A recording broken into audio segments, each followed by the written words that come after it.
જે મહંત સ્વામીએ પ્રવર્તિત કરેલા છે એની આપણે પૂર્વ ભૂમિકા જોઈશું. આપણા ભારત વર્ષની અંદર જે સનાતન વૈદિક ધર્મ કહેવાય છે એ સનાતન વૈદિક ધર્મનું મૂળ છે વેદો. એ વેદો છે એ ભગવાને આપેલા છે, કોઈ મનુષ્ય કે ઋષિએ બનાવેલા નથી. ભગવાને ઋષિઓના મનમાં, એમના હૃદયમાં પ્રેરણા કરી અને એમાંથી આ વેદો બન્યા. એટલે વેદો અપૌરુષેય કહેવાય. અપૌરુષેયનો અર્થ એટલે કોઈ પુરુષે બનાવેલા નહીં, એટલે ભગવાનની વાણી કહેવાય.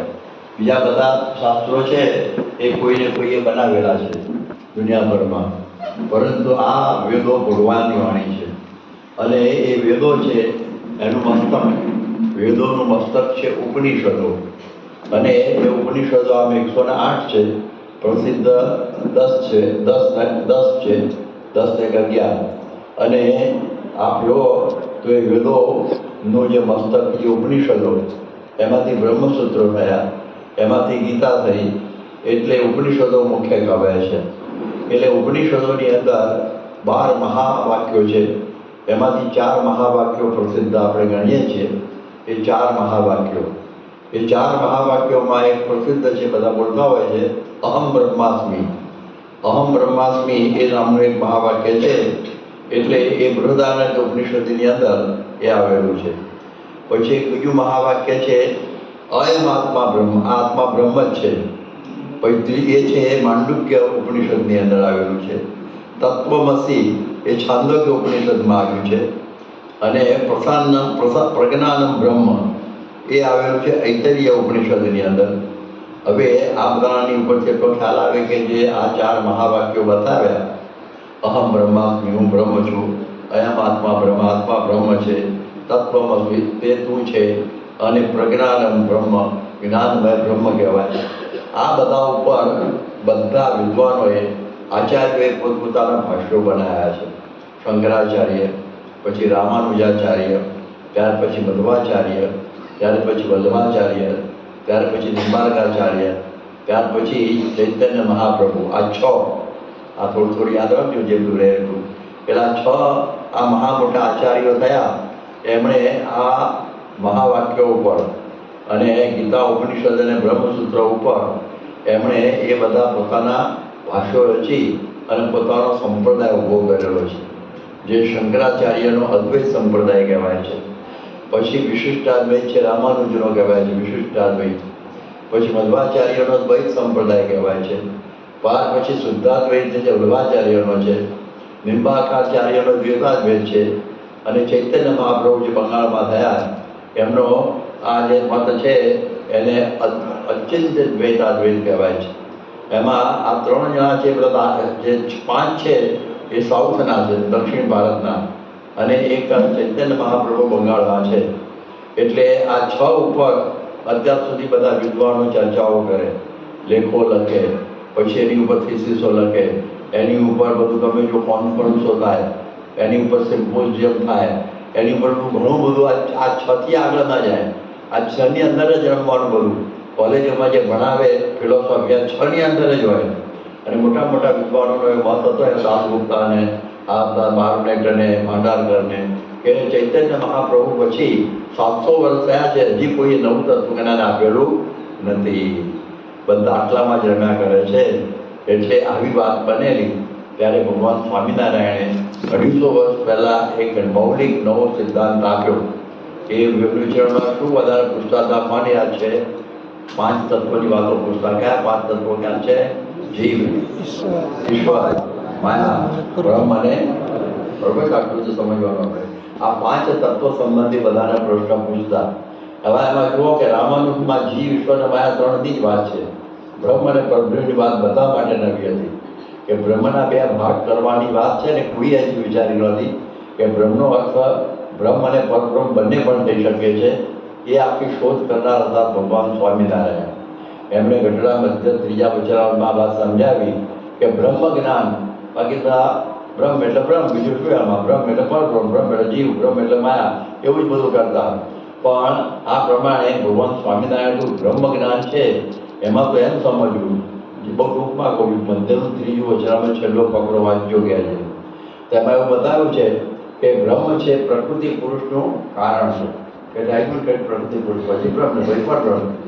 બરોબર, પ્રકૃતિ પુરુષનું કારણ છે, એનો આધાર છે અને એમાં વ્યાપક છે. એટલે એ દૃષ્ટિથી આ બ્રહ્મનું લક્ષણ કર્યું. અને પછી કે આવું જે બ્રહ્મ એનાથી કે પરબ્રહ્મ પુરુષોત્તમ ધારણથી નોખા છે, લો બ્રહ્મથી જુદા પાડ્યા. અને પછી કોઈ બ્રહ્મના પણ કારણ આધાર અને પ્રેરક છે, આવી વાતો લખી. અને પછી સમજાયું કે એવું જે બ્રહ્મ એ સંગાથે પોતાના જીવાત્માની એકતા કરી સ્વામી સેવક ભાવે પરબ્રહ્મ પુરુષોત્તમ નારાયણની ભક્તિ કરે ત્યારે એ બ્રહ્મ જ્ઞાન પણ ભગવાનને પામવાનો નિર્વિઘ્ન માર્ગ છે. આ પગલો યાદ રહો કે થોડું એમાં આટલી વાત આવી કે બ્રહ્મ જ્ઞાનમાં બ્રહ્મ અને પરબ્રહ્મ નોખા છે. બ્રહ્મ અને પરબ્રહ્મનો સંબંધ બતાવ્યો, બ્રહ્મરૂપ અને પરબ્રહ્મની ભક્તિ કરવાની વાત સમજાવી. આ બધું આ નાના 10 લીટીમાં આવી જાય છે. પણ વિસ્તાર વચનાઓ તો ઘણા બધા જોવાનું, 12 વગેરે. મુખ્ય આ વચનામૃત છે. મેં મારી થીસીસમાં આને પકડી અને મેં મારી થીસીસ લખેલી કે અક્ષર બ્રહ્મ પરબ્રહ્મ દર્શન નામની. અને એમાં આ જ બતાવ્યું કે બ્રહ્મ જ્ઞાન એટલે બ્રહ્મ અને પરબ્રહ્મનું જ્ઞાન. બ્રહ્મ વિદ્યા એટલે બ્રહ્મ અને પરબ્રહ્મની વિદ્યા. બ્રહ્મ જિજ્ઞાસા એટલે બ્રહ્મ અને પરબ્રહ્મની જિજ્ઞાસા. આ ત્રણ એની ઉપર ભદ્રદાસ સ્વામીએ આખા ભાષ્યો રચેલા છે. મૂળ આ 1971માં થીસીસ લખેલી એ આ શોધ થયેલી. એ શોધ આખી શ્રીજી મહારાજની આપેલી હતી. એટલે એ પ્રમાણે આ શોધ એક મોટી ક્રાંતિકારી શોધ થઈ ગઈ. એટલે એમાં આટલી વાત આવી ગઈ કે આપણે આટલું સમજણ પડ્યું, બ્રહ્મને તમે બ્રહ્મ પણ કહેવાય, અક્ષર પણ કહેવાય અને અક્ષર બ્રહ્મ પણ કહેવાય. એટલે અક્ષર રૂપ કહીને અને પરબ્રહ્મ એટલે પુરુષોત્તમ પણ કહેવાય, પરમાત્મા કહેવાય, પરબ્રહ્મ કહેવાય. તો અક્ષર રૂપ અને પુરુષોત્તમની ભક્તિ કરવી આપણો સિદ્ધાંત મૌલિક આ વિશ્વ ઉપર આવ્યો બેઠું. આ વિશ્વ ઉપર આ મોટો સિદ્ધાંત આ શ્રીજી મહારાજે આપણને આપ્યો. હવે આ પ્રમાણે એ સિદ્ધાંતનું પ્રવર્તન એમના સમયમાં કરવાનું જ હતું, પરંતુ સમય પાક્યો નહોતો. કારણ કે ભગવાન રામ હતા ત્યારે એકે સીતારામનું મંદિર નહોતું. કૃષ્ણ ભગવાન હતા તો પણ એકે રાધાકૃષ્ણનું મંદિર નહોતું. કારણ કે પ્રગટ હોય ત્યારે કોઈને જાણે રમાપતિની રીત. પ્રગટને કોઈ ઓળખી શકે નહીં. રામ આખી લંકા ઉપર વિજય ચઢાઈ કરી ત્યારે હિન્દુસ્તાનમાં માણસો મરી ગયેલા, પણ 2 જ માણસો હતા, રામ અને લક્ષ્મણ. રામ ભગવાન અને લક્ષ્મણ આ 2 જ લડતા હતા, બાકી વાંદરા જ હતા બધા. તો અહીંયા પૂરતો તૈયાર હતો, મતલબ આવવું જોઈએ કે ભાઈ હિન્દુસ્તાનનો એક માણસ લડે છે તો આપણે જઈએ. એટલે કોઈ ઓળખતા જ નતા કે આ ભગવાન છે. એવું વાંદરાનું કામ થઈ ગયું. એટલે એ દૃષ્ટિથી પ્રગટ હોય ત્યારે કોઈને જાણે રમાપતિની રીત. એટલે એ સિદ્ધાંત એમના મંદિરો 21 લાખ વર્ષ પછી થવા માંડ્યા. કૃષ્ણ ભગવાન વખતે પણ ગોવાળિયા જ ઓળખતા હતા. યાદવોના કુળમાં હતા કૃષ્ણ ભગવાન, ખબર છે? યાદવોના કુળમાં. તો યાદવ ભગવાન તરીકે ઓળખતા નહોતા. એટલા માટે કહ્યું કે દુનિયા તો અભાગી, પણ યાદવો તો નિરંતરના ભાગ્યા, કારણ કે ભગવાન ઓળખી શક્યા નહીં. આવું બને છે. એટલે એ દૃષ્ટિથી કૃષ્ણના મંદિરો 5000 વર્ષ પછી થયા. રાધાજી તો 800 વર્ષ પહેલાં જ બેઠા. તો આ પ્રમાણે આ વાત બહુ અઘરી હોય છે. તો ભગવાન સ્વામિનારાયણના વખતમાં આ વાત રહી ગયેલી અને એ વાત એ માટે મહારાજ ભગવાન સ્વામિનારાયણ બધા મંદિરો ઉદાર્યા. પરંતુ અવતારોની મૂર્તિઓ પધરાવી, પોતાની મૂર્તિ પધરાવી શકાય એવું હતું નહીં. કેટલા મહારાજે મંદિર બનાવ્યા કોઈને ખબર છે? શ્રીજી મહારાજના કેટલા છે? 6. એમાં 5 મંદિરમાં એ વખતે શ્રીજી મહારાજની મૂર્તિ નહોતી. એ વખતે પ્રતિષ્ઠા કરીને અત્યારે છે બધે, પણ એ વખતે નહોતી. એક જ મંદિરમાં હતી. કયું મંદિર? વડતાલ. આપણું છે ને વડતાલ. વડતાલમાં મહારાજે પણ ઘણા વિરોધની સહિત પાછળ શાંતિથી વધારાયું નહીં. વિરોધ બહુ હતો. મુક્તાનંદ સ્વામી વિરોધ પક્ષના લીડર હતા. આવું બધું હતું. એમાં મહારાજના કામ કરવાનું હતું. અને પછી કહ્યું બોલાય આપણે 72 શિખરમાં તો બે એવું નથી મારી મૂર્તિ. એટલે ક્યાં બેસાડી છે કોને ખબર છે? પહેલાં ધર્મપતિ વાસુદેવ, વચ્ચે લક્ષ્મીનારાયણ, બાજુમાં રણછોડજી છે, આ બાજુ રાધાકૃષ્ણ છે, પેલી બાજુ છેલ્લે. અને એની બાજુમાં થોડી જગ્યા કરી અને હરિકૃષ્ણ મહારાજને ધરાવી દીધા. મંદિર કોણ કહેવાય? સ્વામિનારાયણ. કોણ મંદિર? અને સ્વામિનારાયણને છેલ્લા બેસાડે. જેમ રાધા મહાદેવજી મંદિર હોય, મહાદેવજી કહેવાય ભાઈ ઓછો ઓછો હોય ને. હા, રાધાકૃષ્ણનું મંદિર હોય તો રાધાકૃષ્ણ ક્યાં હોય? વચ્ચો વચ્ચો હોય ને. લક્ષ્મીનારાયણ મંદિર હોય તો લક્ષ્મણ ક્યાં હોય? વચ્ચો વચ્ચો જ હોય ને. તો સ્વામિનારાયણના મંદિરમાં સ્વામિનારાયણ છેલ્લે. હા, અને પાછું મંત્ર કયો આપ્યો સ્વામિનારાયણ ભગવાને પણ આપ્યો છે? કયો મંત્ર? સ્વામિનારાયણ. મંત્ર સ્વામિનારાયણ બોલવાનો, અને સામે કંઈક નરનારાયણ હોય, લક્ષ્મીનારાયણ હોય, મદન મોહન હોય, ગોપીનાથજી હોય. મંત્ર કયો? સ્વામિનારાયણ. જેમ આપણે હનુમાનજી પેલું આંગળીનું મંદિર હોય, અરે રાધાકૃષ્ણ મંદિર, એની સામે બેસી અને તમે મંત્ર બોલો, ઓમ નમઃ શિવાય, ઓમ નમઃ શિવાય. તો પેલા એ આ મૂર્તિ રાધાકૃષ્ણની છે, ત્યારે ઓમ નમઃ શિવાય બોલવો. ત્યારે પેલી બાજુ હનુમાન અરે મહાદેવજીનું મંદિર છે બાગોળે, ત્યાં જાણે મંદિર અને મંત્ર સિંકુર અને એક થવા જોઈએ, એને એક થવા જોઈએ ને, એવું આપણે સાથે આપ્યું. ઈષ્ટદેવ સ્વામિનારાયણ મળ્યા બધા, મંત્ર સ્વામિનારાયણનો, છતાં મધ્ય શિખરમાં સ્વામિનારાયણ પણ નહીં, અને આવું બધું થયું. ત્યારે એ વખતે શ્રીજી મહારાજ બોલેલા કે અત્યારે ફળ પાકી નથી, અત્યારે ફળ પાકી નથી. કેરી પાકે નહીં તો શું તેમાં જાય? અથાણામાં જાય ને, કાચી તેમાં જાય. અને જ્યારે પાકે ત્યારે અંદર રસ અને બધું અંદર ઘી બધું આવે ને, હા, એવી રીતે ફળ પાકવાની રાહ જોવી પડે. બધી બાબતમાં કેરીમાં રાહ જોવી પડે, અને સમજણમાં પણ રાહ. જેમ છોકરાની સાડી બેસાડે હોય અહીંયા આગળ, તરત જ એને આઈન્સ્ટાઈનની થિયરી આવડી જાય, તરત એને ઇન્જેક્શન મારતા આવડી જાય, મકાન બાંધતા આવડી જાય. વહેલા તમે બેસાડે હોય, હાથ પકડી લઈ ગયા હોય રોતો રોતો, ત્યારે બધું આવડી જાય. તો ધીમે ધીમે ધીમે ધીમે ફળ પાકે, હોશિયાર થતું જાય, મોટી મોટા એન્જિનિયર થઈ જાય, નોબેલ પ્રાઇઝ વિનર થઈ જાય, અને જો ડૉક્ટર બની જાય. સમય થાય ત્યારે થાય ને બધું. એ સમય થાય, સમય જોવો પડે, 20 વર્ષે 25 વર્ષે. અને કોઈ કેવા વિચિત્ર 100 વર્ષે ના થાય. મારે મુંબઈની અંદર ગયેલા, મુંબઈમાં હું 2011માં પ્રમુખ સ્વામી ગયેલા, ભરૂચમાં હાર્ટ એટેક આવ્યો ને સ્વામીને, પછી મુંબઈ લઈ ગયા. અને પછી એક માજી હતા ને, એના છોકરાને લઈને આવેલા. એનું નામ હતું પ્રકાશ કેળકર. વાર્તા જેવું નથી, મને મળ્યા તો છોકરોએ પ્રકાશ કેળકર.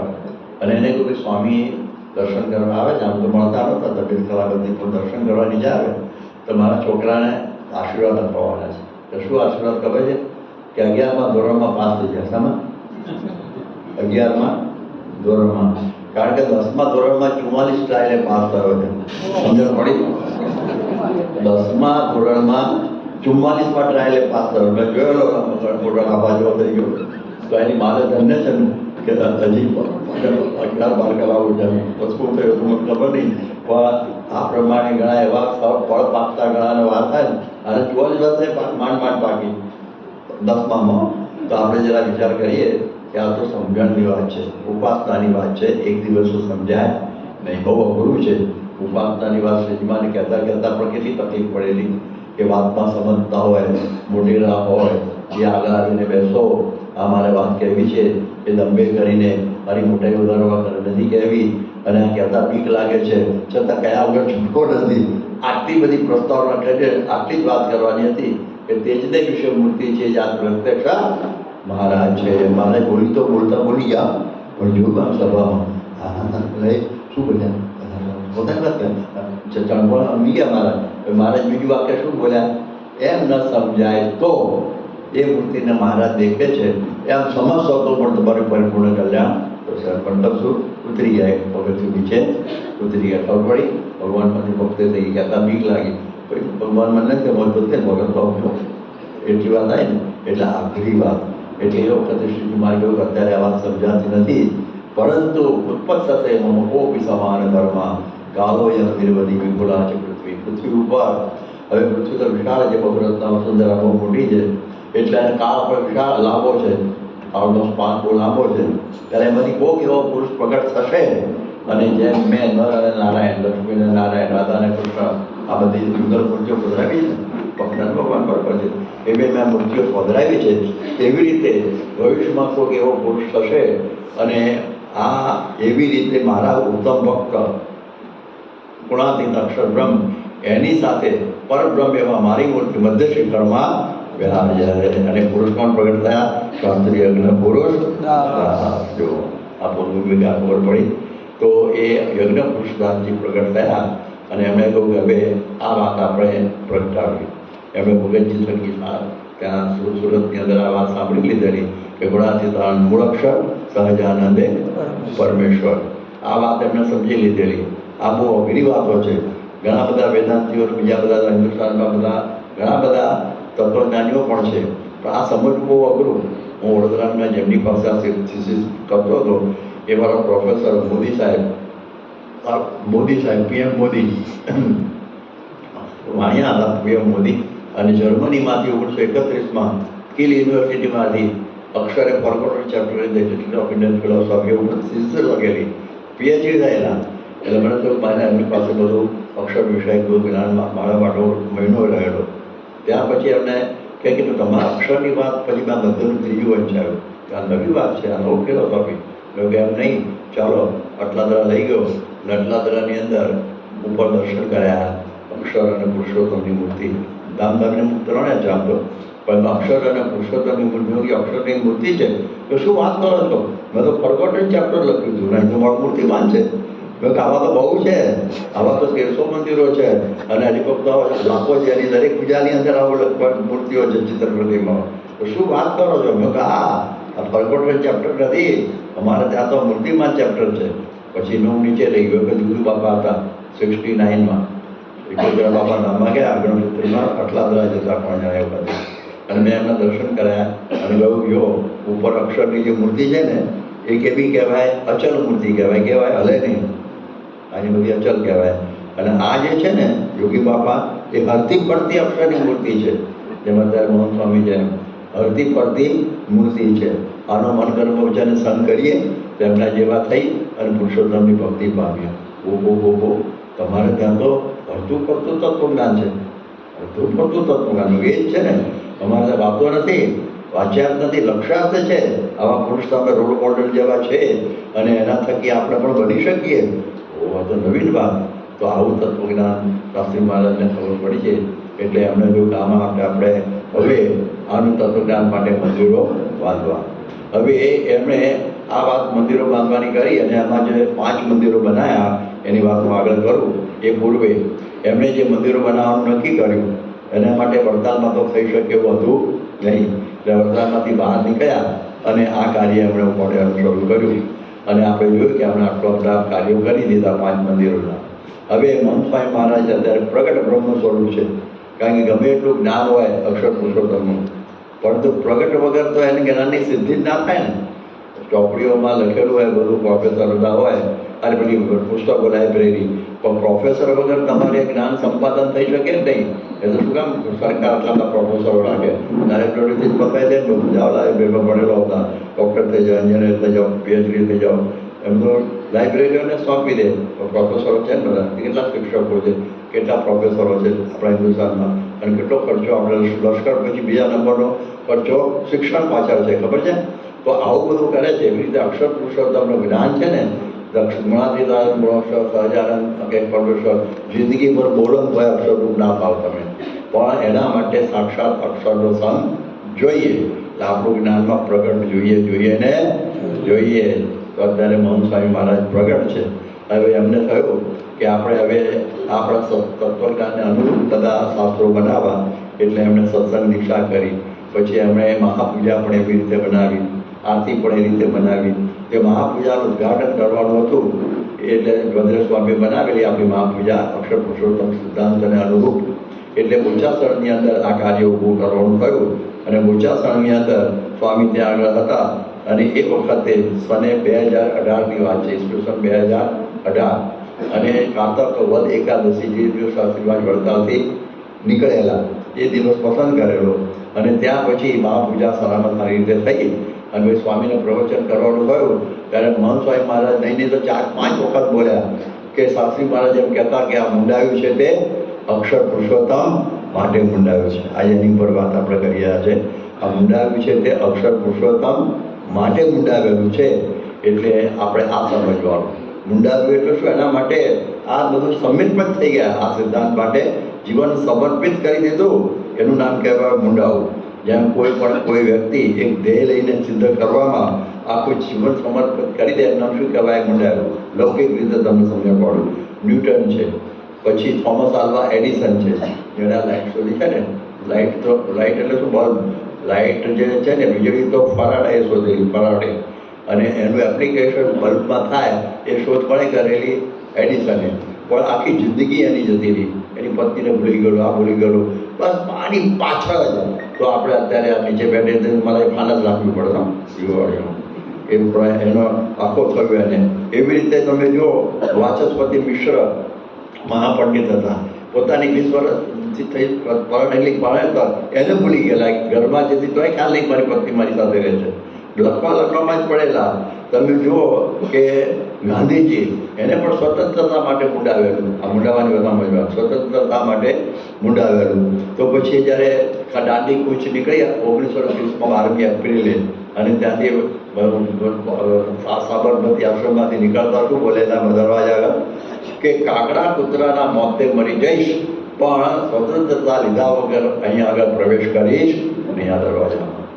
જો આ મુંડાવ્યું તો હિન્દુસ્તાન સ્વતંત્ર થયો. એટલે કેટલા લોકોએ આ મુંડાવેલું, કેટલા લોકો સ્વતંત્ર માટે ફાંસીએ ચડી ગયા. ભગતસિંહ છે, પછી બીજા કોણ છે, બીજા બધા તમને ખબર છે ને, ખુદીરામ છે, હા, વીર સાવરકર, તો બધા કેટલા બધા આ બધા ફના થઈ ગયા આ શાળા માટે મુંડાવેલું. ક્રિકેટ માટે તેંડુલકર કહેતા કે આટલું નામ એને ભારત રત્ન મળ્યું, પણ કહેતો હતો કે આઈ ઈટ ક્રિકેટ, આઈ ડ્રિંક ક્રિકેટ.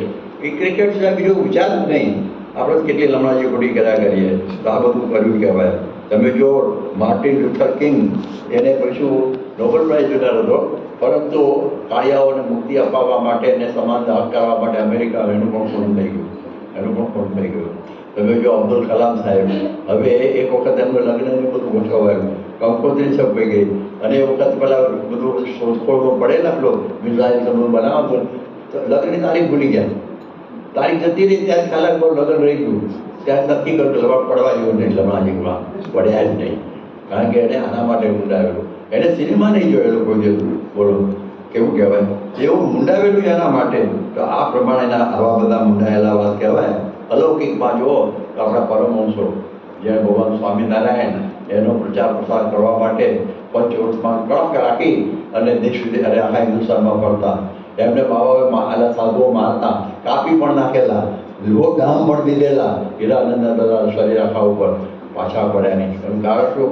મુંડાવેલું. એમણે આ સિદ્ધાંત મહારાજને રાજી કરવા માટે મુંડાવેલું હતું. અને આપણે જ્યારે ગુણાતીતાનંદ સ્વામી એટલે સાક્ષાત બ્રહ્મ અને મહારાજનું સર્વોપરી પરવડતા માટે જ પૃથ્વી ઉપર આવેલા, અને એમણે પણ સર્વોપરી કરાવવા માટે ઘણું મુંડાવેલું તો કેટલું સહન કરવું પડ્યું. એનું વડતાલમાં 2 વખત અપમાન થઈ ગયું. અને ભગતજી મહારાજ ગુણાતીતાનંદ સ્વામી મૂળ અક્ષર છે એ સમજાવવા માટે એમને વિમુખ ખાવાનું થયું. ઝેર ખાવાનું થયું. અને એમના શિષ્ય વિજ્ઞાનદાસ સ્વામી એ જ્યારે વાતો કરતા ગુણાતીતાનંદ સ્વામી મૂળ અક્ષર સહજાનંદ પરમેશ્વર ભગતજી મોક્ષનું દ્વાર વડતાલ આખું હલી ગયું. અને એને પછી ખાનદેશમાં ફેંકી દીધા. ખબર છે? તો ખાનદેશ જગ્યાએ જાય, બોલો, ખાનદેશ જગ્યાએ એને તો એનું નામ કહેવાય આ મુંડાવ્યું કહેવાય.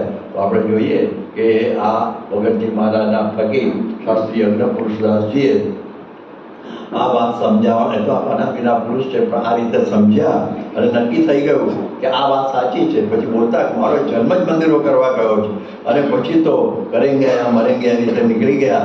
મરચાની ધૂણી થાય, બધા પાણી ડોળે, કથા વાર્તા થતી હોય ત્યારે પાછા ના પડ્યા, અને આ વાતો કરતા જ રહ્યા. અને વડતાલવાળાને એમ થયું કે આ તો ભારે કરશે અને કંઈક કરવું જોઈએ. એમણે 1939માં વિક્રમ સંવત દીક્ષા લીધેલી, 1945માં ઘોડા પહેરાવી દીધા, ભગવા ઉતારી લીધા. મુંડાયું હતું કે ભલે ને ભગવાન દોડા કાઢી લે અને ભગવા કાઢી લે, પણ ગુણાતીતાનંદ મૂળ સહજાનંદ પરમેશ્વર ભગતજી મોક્ષદાર આ તો હવે કહેવાના. આ કેવું કહેવાય? ઘોડા પહેરી દેવાય એટલે એમ કહેવાય ને સાધુને કે જીવથી ગાયનું ચામડું ઉતારવા જેવું લાગે, પણ એ પણ સહન કરી લીધું. શાસ્ત્રી અગ્નપુરુષદાસજી યાદ રાખો. અને વડતાલમાં જતા, અને એ વખત અમદાવાદમાં ગાદીનો લોચો પડેલો અમદાવાદ દેશમાં. આચાર્ય પછી બીજા આચાર્યની વચ્ચે એમને કોને નીમવો એ પેલા કંઈ નીમમાં કંઈ લખેલું, પછી છોકરો પાછો પછી છોકરો થયો એમને. એટલે પછી પૂંજવારી એમાંથી એક ઝઘડો થયો, અને એમાં પૂંજવારીના માટે સાધુએ શાસ્ત્રી મહારાજની પાસે આવીને કહ્યું કે તમે જગ્યા આપો કે વડવાણ તરફ અમારો જરા પક્ષ છે તો અમે ત્યાં મંદિર કરીએ. શાસ્ત્રી મહારાજ બોલે એટલે એમણે ઝવેર બે દેવાને વાત કરી, એમને લીમડીના ઠાકોર સાહેબ કે લીમડીના ઠાકોર સાહેબ માસેભાઈ વઢવાણના ઠાકોર સાહેબ હતા, ચંદ્રસિંહને વાત કરી, જગ્યા મળી ગઈ. પણ શરત એ હતી કે અક્ષર પુરુષોત્તમ સાથે પધરાવવા. શું કરવા? અક્ષર પુરુષોત્તમ પધરાવવા. મધ્ય શિખરમાં તો થાય એવું હતું નહીં. શાસ્ત્રી મહારાજ યાદ રાખજો, હજી વડતાલથી નીકળ્યા નથી, વડતાલની અંદર જ છે. અને એ વખતે બધા હરિભક્તોને મોકલેલા, કૃષ્ણજદા ગયેલા, મોટા સ્વામી આશાભાઈ ગયેલા, અને બધું બધા મંડળો ગયેલા કે મધ્યની તો બાજુમાં પણ પધરાવજો તો ખરા જ. અને વિક્રમ 1961ની અંદર વસંત પંચમીના દિવસે વઢવાણની અંદર અક્ષર પુરુષોત્તમ મહારાજ બેસી ગયા. વડતાલ થઈ ગયો, હો શાસ્ત્રી અગ્ર પુરુષ રાગ અહીં વડતાલમાં બેઠો રિમોટ કંટ્રોલથી આપણા સમૂહ દેશ છે અમદાવાદ, બીજા દેશમાં અક્ષર પુરુષોત્તમ પધરાવે. અહીં તો શું કરી નાખશે, પતાવો એને, પછી એને ચૂરુમાં નાખી દો, એને ઝેર આપી દો. આવા બધા થયા ત્યારે બધા ડૉક્ટર સ્વામી હવે રહેવા જેવું નથી, આપણે એની કરીએ. અને પછી એમને નીકળવાનું થયું. અને એ દિવસના કારતક એકમ જ્યાં મન સ્વામી આ બધું પાલન કરે, ગોચાસનમાં ઊભું કરેલું એ મહાપૂજાનું આ પ્રમાણે બધું વ્યવસ્થા. તો એ પ્રમાણે એ શાસ્ત્રીમાં નીકળ્યા. પછી લાંબી વાત છે, દરમિયાન લાંબી નથી કરવી, પરંતુ એમણે બધે ફરીને બધું બધી આ વાતો જ કરવા માંડ્યા. શું કહેવાય, આણંદની અંદર ખડો કર્યો, અડધો કલાકમાં 40,000 રૂપિયા થઈ ગયા. જમાનામાં બહુ કહેવાય. આટલું બધું થયું. અને કહ્યું કઈ સ્થાન પસંદ કરું? સ્વામી કહ્યું બોચાસણમાં મહારાજે સંકલ્પ કરેલો છે એટલે આપણે બોચાસણ પસંદ કર્યું.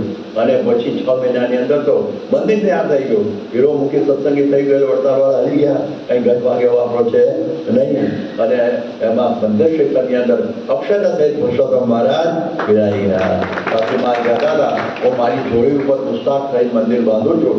તકલીફો તો બહુ હતી પૈસાની, અને વડતાલનો વિરોધ પણ તો હતો જ, પણ એમાં એમને મંદિર ઊભું કરી દીધું. અને પછી વાત આવે છે કે શાસ્ત્રીજી મહારાજ આ મંદિર કર્યું એટલે બધા ચોંકી ગયા કે આ તો ગજબ થઈ ગયો, આ તો જબરું થયું. અને ભીમજી કુઠારી પેલો ગઢડાવાળો કે હવે કાઠિયાવાડમાં આવે તારે સાંભળીએ, એ તો ઠીક છે, દાળ ખાનારા લોકોને ત્યાં કરી નાખ્યું. અને ત્યાં તો શાસ્ત્રીજી મહારાજે પણ જો જૂના પડે સારંગપુરમાં જમીન લીધી, સારંગપુરમાં પીઠા ખાચાને ઉડાવી લીધા. અને કે હવે હું હજી તો છે ત્યાં તો પેલા ઝવેરભાઈ દિવાન, શાસ્ત્રી ભગતજીના શિષ્ય, શાસ્ત્રીમાના શિષ્ય અને લીમડીના દિવાન, એટલે એની સિફારસથી ઠાકોર સાહેબે 26 એકર જગ્યા આપી, મંદિર કરો ત્યારે છે ને એ જગ્યા. અને પછી તો કે આપણે મંદિર ઊભું કરીએ. હાથમૂર્ત થઈ ગયું, મંદિર શરૂ થઈ ગયું, અને મારું જમવું થવા માંડ્યું. અને એ વખતે પછી તો મંદિર બધું ધમધમાટ થયું. 1972માં પ્રતિષ્ઠાનો પ્રસંગ આવી ગયો. હજી થોડા સમય બાકી હતો, મારે ખ્યાલ 2, 4, 5, 6 મહિના. ત્યાં બધાને થયું કે હવે ખરી રીતે અટકાવવા હે. એટલે એમને ઠાકોર સાહેબના કાન ગંભેર્યા, લીમડી ઠાકોર સાહેબના, કે ઠાકોર સાહેબ આ જે છે ને તમે જગ્યા આપી છે ને એમાં મંદિર બહાર છે ને એમાં એના ગુરુ દરજીની મૂર્તિ છે ને, જે બધા પ્રાગજી ભગત, જાગો ભગત, એની મૂર્તિઓ પધરાવવાના છે. આવું બનાવ્યું. હવે અમને લાગ્યું કે આપણે એવું હોય નહીં એમ તો, પણ શબ્દો ભગવાન છે ને એટલે એમને કહ્યું કે આપણે તપાસ તો કરવી જોઈએ. એટલે પછી એમને કહ્યું કે આપણે જઈએ. અને પછી આ સારંગપુર આવ્યા, હનુમાનજીના મંદિરમાં ઉતારો. જે શાસ્ત્રી મહારાજ પહેલાં તો હનુમાનજીના મંદિરના કોઠારી હતા, હનુમાનજીને આખા વિસ્તાર કરાવનાર તો એ જ હતા, એટલે ત્યાં ઉતારો કર્યો. એ વખતે બોટાદના હિંમતભાઈ શેઠ પણ આવ્યા હતા. પછી આ ઝવેરભાઈ દિવાન પણ હતા. દિવાન સાહેબ તો શાંતિ હતી કે ઠીક છે, ઠાકોર સાહેબ બધું ભરાયું પણ વાગવા દો, જે ચાલે જવા દો. તેમ કરતાં એ પછી આવ્યા મંદિરમાં. અને ત્યાં તો શાસ્ત્રીજી સગવડ કરી દીધી, નીચે બધું પાછળ ખુરશીઓ મૂકી દીધી. આપણે એમનું બધી સત્યાયું, સન્માન કર્યું. અને પછી કાકા સાહેબ, દિવાન સાહેબના કાકા હતા, એટલે કાકા સાહેબ કે અમે એવું સાંભળ્યું છું તમે જાગા પ્રજાની પદ્ધતિ પધરાવવાના છો. એ કે અમારો સ્વપ્નમાં એવો સંકલ્પ નથી, અમે એની મૂર્તિ પધરાવવાના નથી. એટલે પછી કહ્યું કે ભાઈ બરાબર છે. તો પછી આ પ્રમાણે તમે પછી પેલા ભાઈ કોકે પૂછ્યું કે આજે અમે હમણાં આવ્યા છે ત્યાંથી, ત્યાં હનુમાનજી પાસે પેલી લાકડી છે ગોપાળાનંદ સ્વામીની, એવી તમારી પાસે કે લાકડી બાકડી છે કંઈ? એ પછી હિંમતભાઈ શેઠ બોલ્યું કે ત્યારે શું આટલી લાકડીની વાત કરે, આ તો 1000 લાકડી ઊભી કરે એવા શાસ્ત્રી પુરુષાર્થ છે, બધાના મોટા છે બધા. અને પછી કહો તો પછી રાધાકૃષ્ણની મૂર્તિ બધાવશો કે નહીં આપણા ઈષ્ટદેવ? એ તો કે સૌથી પહેલી જ રાધાકૃષ્ણ ગોપીનાથની મૂર્તિ અમે પહેલાં શિખરમાં બનાવવાના. એટલે કે મધ્ય શિખરમાં જેવું બોલ્યા ને ત્યાં શાસ્ત્રીમાં ગિરાફાનું કરાવી ગયા એકદમ, અને એકદમ લાલ ચોર થઈ ગયા. અને કોઈ ઠાકોર સાહેબ આજે મુંડાયું છે ને અક્ષર પુરુષોત્તમ માટે મુંડાયું છે, બીજા માટે નહીં. અને એવું જોરમાં બોલ્યા ને એટલે મધ્યમાં તો બેસે ને એટલા માટે. અને એ વખતે લાભ ચોર થઈ ગયેલા અને પહેલા તો સાપ પડી જતો ને મારું રાજ્ય ધનક જતું રહેશે એવું ગભરાઈ ગયા. એમ તો સ્વતંત્રતા આવી નહોતી, રાજવાળા હતા. એટલે ના ના ના ના સ્વામી, આ તો મેં ખાલી પૂછ્યું, બાકી આમ જે કરતા બરોબર છે એમ કંઈક બધા જતા રહ્યા. ઓકે કહ્યું સ્વામી જગ્યા લઈ લીધી હોત તો શું થાય બાપુએ? તો કે એની ગેલીને લડ્યો ફરીથી એ જગ્યાએ કરે. તો સિદ્ધાંત થોડો બદલાય છે. તો જુઓ આ મુંડાવ્યું સમજણ પડી. હવે આ મુંડાવ્યું છે તે અક્ષર પુરુષોત્તમ માટે મુંડાવ્યું છે. અને એ બરોબર મંદિર આખું બની ગયું. અને ત્યાર પછી તો તમે જુઓ કે આપણા એક પછી એક મંદિર થવા માંડ્યા. ત્યાર પછી એવા કેવા બધા એમને કહ્યું કે હવે ગોંડલનો વારો આવ્યો. તો ગોંડલની અંદર તો આપણે જોઈએ આ બધા ગોંડલો ગયા છો. હવે એક ભગવતસિંહ બાપુનું રાજ્ય તપે ત્યાં આગળ, અને બહુ ધોરણસર કામ કરનારા માણસ, અને કે જગ્યા લેવાની હતી. હવે તો કે મેં પોરબંદર પેલા નૂર મોહમ્મદને વેચી દીધી છે 2 રૂપિયા વાર. કેટલી? 2 રૂપિયા વાર. અને આપણે તો આ બધું કશું હતું નહીં. અને એમાં એક નારણજી મહારાજ હતા, એમને પછી આ ખબર પડેલી અને માતા દર્શન લઈને ગયેલું કે આ જગ્યા તમે લેજો સ્વાભિમાન આપજો. ત્યારે પછી એમણે કહ્યું બધા એમના બધા જે હેતવાળા હરિભક્તો જે બિરસદમાં જ્યારે બધા હતા મુંબઈમાં શંકરલાલ સોલિસિટર ભેગા કર્યા અને કહ્યું કે આપણા જગ્યા લેવાની છે. ગમે ત્યારે પૈસા ભેગા કરીને આગળ ગયા. બાપુ કે ભાઈ 2 રૂપિયા વાર કે ભાઈ આગળ ઓછું કરો તમારા ગુરુ કહેવાય, તમારે એમના આશીર્વાદ તમારો જન્મ થયેલો છે. પછી એમ કરતાં કરતાં પછી 8 આને વાર આવી. 8 આને એટલે 50 પૈસા વાર. અને પેલા સોદો કલ્ચર કર્યો નૂર મોહમ્મદનો. અને પછી શાસ્ત્રીમાન પાસે અહીં વાત કરી. શાસ્ત્રીમાન કહે છે અને પછી બાપુએ કહું જગ્યા આપો અમારી શરતો છે 3. કઈ 3 શરત છે? કે આમાં પથ્થર વાપરવાને એ મારી ખાણમાંથી જ વાપરવાના. પાનેરી એમની નીચે આવે.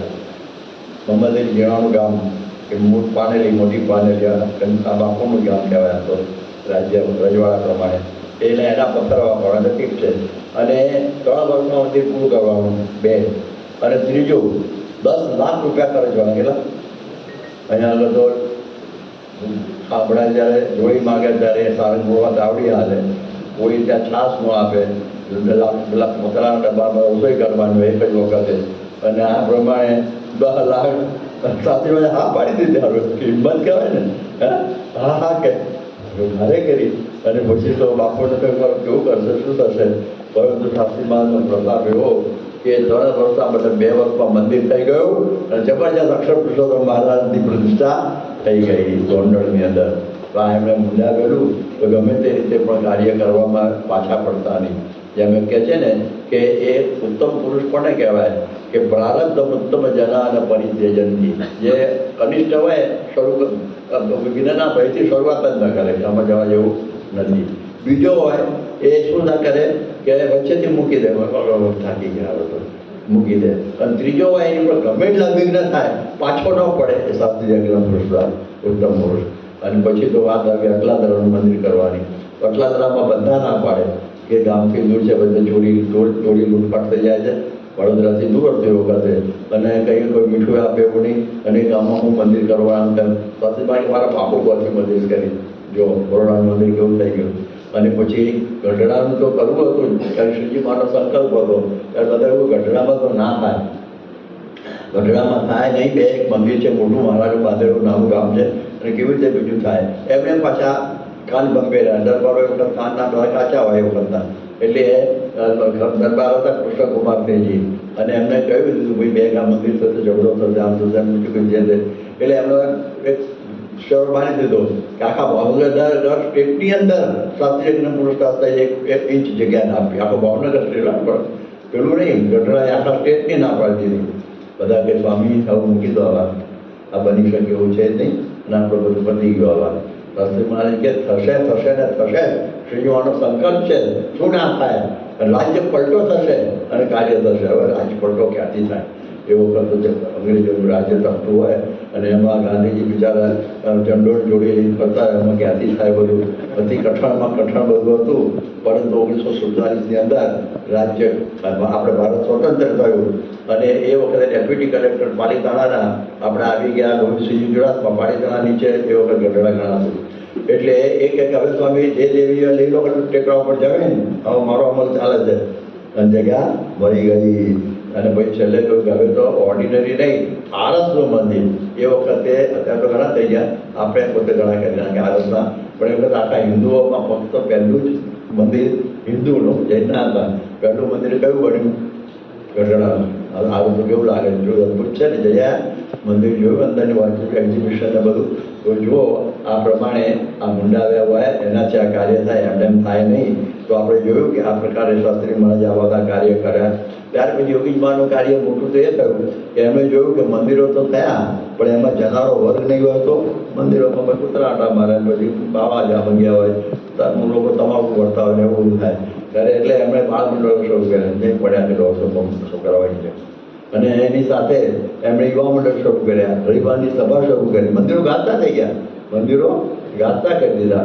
પછી કહ્યું કે આ આપણો સિદ્ધાંત છે અક્ષર પુરુષોત્તમનો, એ કેવળ હિન્દુસ્તાન પૂરતો નથી, આખા વિશ્વને એની જરૂર છે, એટલા માટે સંતો જોઈશે.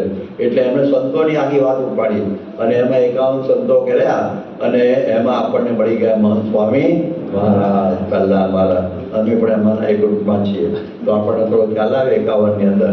તો આ પ્રમાણે આ કાર્ય એમણે કર્યું યોગી બાપાએ. અને પ્રમુખ સ્વામીએ તો આડો આ પાડી દીધો, મુંડાવેલું જ હતું. 17,000 ગામડાઓ ફર્યા. તમે જુઓ પ્રમુખ સ્વામી મહારાજ.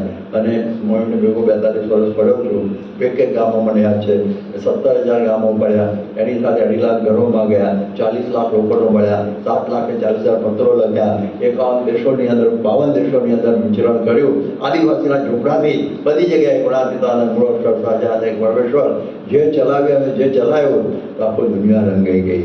આખી દુનિયાની અંદર ડંકો વાગી ગયો. અક્ષર પુરુષોત્તમ એમ કહે છે ને, સ્વામિનારાયણનું ટીલું આખી દુનિયામાં લાગુ કરવામાં મોટો ફાળો હોય તો શાસ્ત્રી નારાયણ સ્વરૂપદાસજી પ્રમુખ સ્વામી મહારાજનો કેવું મોટું કાર્ય કર્યું. જો યુરોની અંદર પણ સ્વામીની જન્મ જયંતિ ઉજવાય, બોલો કેવી મોટી વાત કહેવાય. મોટી મોટી પાર્લામેન્ટો સ્વામીનું સ્વાગત કરે, કેનેડાની, ઇંગ્લેન્ડની મોટી મોટી સંસ્થાઓ, કે ભાવનગર જુનાગઢની નહીં, પણ આવી પ્રકારના મોટા મોટા બધા આવા બધા એમનું સ્વાગત કરે. દુનિયાભરના બધા રાષ્ટ્ર પ્રમુખો એ પણ સ્વામીના પગમાં પડતા હોય. કેવી મોટી બધી વાતો કહેવાય. ઇંગ્લેન્ડનો, અમેરિકાનો રાષ્ટ્ર પ્રમુખ હોય, ઇંગ્લેન્ડનો રાજા બધા સ્વામીના પગમાં પડે. બકિંગહામ પેલેસમાં પધરામણી થાય, આદિવાસીના ઝૂંપડામાં તો થાય જ, પણ એની સાથે બકિંગહામ પેલેસમાં પધરામણી એમની થયેલી છે. એની સાથે તમે જુઓ કે પ્રમુખ સ્વામી મહારાજે આપણો સંપ્રદાય શાસ્ત્રીય છે એ માટે ભાષ્યો રચાયા. આપવાની પાસે ભદ્રેશદાસ સ્વામી પાસે. તો આજે દુનિયાભરમાં ડંકો વાગે છે અક્ષર પુરુષોત્તમ દર્શનનો. તો એ પ્રકારના કાર્યો એમણે પ્રમુખ સ્વામીના સમયમાં બધા થયા. આવા બધા ષટવર્તી કાર્યો દેશ વિદેશમાં કલ્ચરલ ફેસ્ટિવલ ઓફ ઇન્ડિયા બધા થયા, કેવા મોટા થયા. અને આ બધી જ્યારે મુશ્કેલીઓ આવી ગઈ, ભુજનો ભૂકંપ આવી ગયો, મોરબીનો બંધ છૂટી ગયો, પછી ક્રિકેટનું થયું, પછી આ કોરોનાનું થયું, એમાં સૌથી આપણી BFPS સંસ્થા નંબર 1. તો આવી પ્રકારના કાર્યો પ્રમુખ સ્વામી મહારાજના વખતમાં બધા ષટવર્તી થયા. અને આવો આખો સિદ્ધાંત આપણો આગળ, કારણ કે મુંડાવ્યું, શું કહેવાય? મુંડાવ્યું કહેવાય. પાછા પડે નહીં. સત્સંગ દીક્ષાને એ બધું જો છોકરા વધારે મંડ્યા છે ને, તો એ પ્રમાણે બધા મંડ્યા, તો આ બધું કાર્ય થયું. શાસ્ત્રીમાના વખત જોડે વાત કરીને પૂરું કરું તો શાસ્ત્રીમાના વખતમાં પણ તમે જુઓ કે નિર્ગુણ સ્વામીએ મુંડાવેલું. કેટલા 28 ગણપત્રો આફ્રિકામાં લખી નાખ્યા એમને, અને આખો આફ્રિકા દેશ હજુ સત્સંગી બન્યો, લંડન બની ગયું. એ બધું એમનો પ્રતાપ. તમે મુંડાવ્યું કહેવાય. આશાભાઈ જે આપણા મોટા સ્વામી, એમનો બંગલો પડી ગયો, સ્વામી 500 રૂપિયા માગવા ગયા, ભાઈ આપી દીધું. મુંડાયા, એનું નામ થાય તો જ થાય ને કાર્ય. આવા બધા ગલભાઈ એને તો પડતા જઈને અક્ષર પુરુષોત્તમ બીજે બોલી આવ્યો. ગલુભાઈ 64નો તો કેવો મુંડાવ્યો છે, કડકું થશે કેમ થશે, કંઈ નહીં, જેવો થવાનું એ થાય. સ્વામીને આપણે આજ્ઞા પાળવી. તો આ પ્રકારે આવું કાર્ય કર્યું. અને અત્યારે મહંત સ્વામી મહારાજે પણ મુંડાવેલું છે. 92 વર્ષની ઉંમરે ફર્યા કરે છે. વિચાર કરવા જેવું છે. ડૉક્ટર સ્વામી હજી ફર્યા કરે છે. આપણે આપણા કેવા કેવા બધા આપણી પાસે છે. તો મહંત સ્વામી તો પ્રગટ બ્રહ્મ સ્વરૂપ ગુરુ તરીકે છે. એમણે તો એક વખત 1997ની અંદર 6 દિવસમાં 5 દેશોમાં વિચરણ કરી દીધું. એવી ટિકિટો ગોઠવાઈ ગયેલી, કોણ જાણે. 6 દિવસમાં 5 દેશો, 6 દિવસમાં 5 દેશો. ઓસ્ટ્રેલિયા નીકળ્યા, ન્યુયોર્ક આવ્યા, ત્યાંથી લંડન આવ્યા, ત્યાંથી મુંબઈ આવ્યા, ત્યાંથી સિંગાપોર ગયા, અને 6ઠ્ઠો દેશ ઓકલેન્ડમાં ગયા. એમને પછી દિવસ રાત ભૂલી ગયેલા બધી. જેટમ થઈ ગયું, જેટમ લાગી ગયું, એવું બધું થઈ ગયેલું. પ્રમુખ સ્વામી મહારાજ 62માં 102 ડિગ્રી તાવમાં 122 વધારાની ખેંચી કાઢેલી. આવા બધા કેટલા રાત દિવસ કામ કરવો, ભૂખ તરફ આ જોયું નથી. એનું કારણ શું? મુંડાવેલું. એ મુંડાવેલું હતું તેવું બધું થયું. આજે ઓસ્ટ્રેલિયામાં સ્વામી ગયા અને કોઈ આપણે અક્ષરધામ માનું છું. મોટું મંદિર કરવું છે. અમે 1984માં ગયા, 5.5 સત્સંગી હતા. આજે 5,500 સત્સંગીઓ છે. 50% દરવાજો કાઢે છે. કેટલો કોઈ તેની કથા સાંભળો બાકી એની પારાયણ થાય એવું છે. એવા બધા એમના સમર્પણના બધા દાખલાઓ અમે નજરો જોયા ત્યાં. ત્યારે આ બધા મુંડાવાના દાખલાઓ આપણે જોયા તો આપણને ખ્યાલ આવે કે 2-3 1999માં સારંગપુરમાં ફૂલદોલ ઉત્સવ વખતે શાસ્ત્રી મહારાજ માંદા હતા અને ડૉક્ટરે બોલવાની ના પાડેલી છતાં 2 કલાકની કથા કરી અને એમાં કહ્યું કે અક્ષર પુરુષોત્તમની વાતો કરતાં દેહ પડી જાય તો એ લેખે લાગે. એમના મુંડાવ્યું કહેવાય. એમના શું કહેવાય? મુંડાવ્યું કહેવાય. એક જણે વાતો કરવામાં રાતની રાત કાઢી છે. એ પછી જેઠા ભગત હોય કે ગોવિંદસિંહજી કલેક્ટર હોય કે આપણા નડિયાદના દોલતરામ કૃપારામ પંડ્યા અહીંયા આગળ નાગરવાડામાં, તો આ પ્રમાણે એમણે વાત કરી પાછી પાડી નથી. તો આજે આપણા અક્ષર પુરુષોત્તમના ડંકા દેશ વિદેશમાં વાગે છે. એનું કારણ છે કે આ બધા મુંડાવેલો વર્ગ આપણો શું કહેવાય પરંપરા અને આપણા સંતો, આપણા હરિભક્તો આ બધા એવું મુંડાવ્યું છે. તો કાયદો થાય છે તો પહેલું મહાવાક્ય આ મુંડાવ્યું છે તે અક્ષર પુરુષોત્તમ માટે. એની વાત આજે પૂરી થાય છે. આવતીકાલે આપણે જોઈશું. અમે તો અક્ષર પુરુષોત્તમના ભણ્યા છે. એ આવતીકાલે સ્વામિનારાયણ ભગવાનની